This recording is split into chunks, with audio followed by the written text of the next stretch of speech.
In today's video, I will walk you through how to enable Spotify Crossfade. To get started, simply tap the link in the description to create your free account.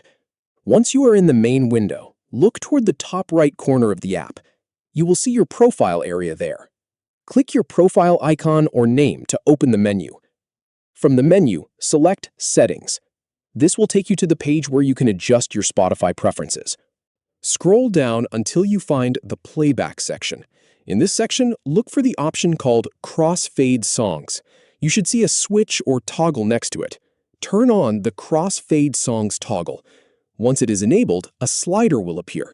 Use this slider to choose how many seconds you want the crossfade to last. The slider controls how much the end of the current song overlaps with the beginning of the next song. Drag the slider left or right until you reach the duration you want. For a shorter transition, you can set the crossfade to around 2 or 3 seconds.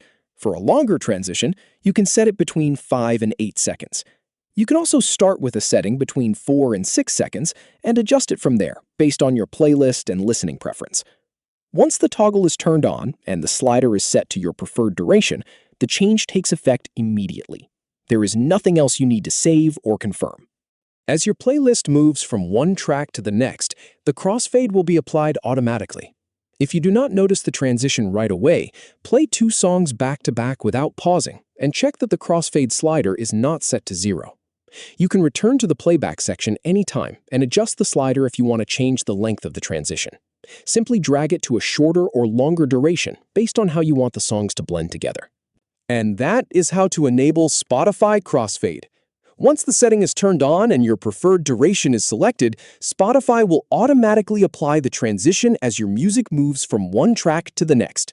Thank you for watching.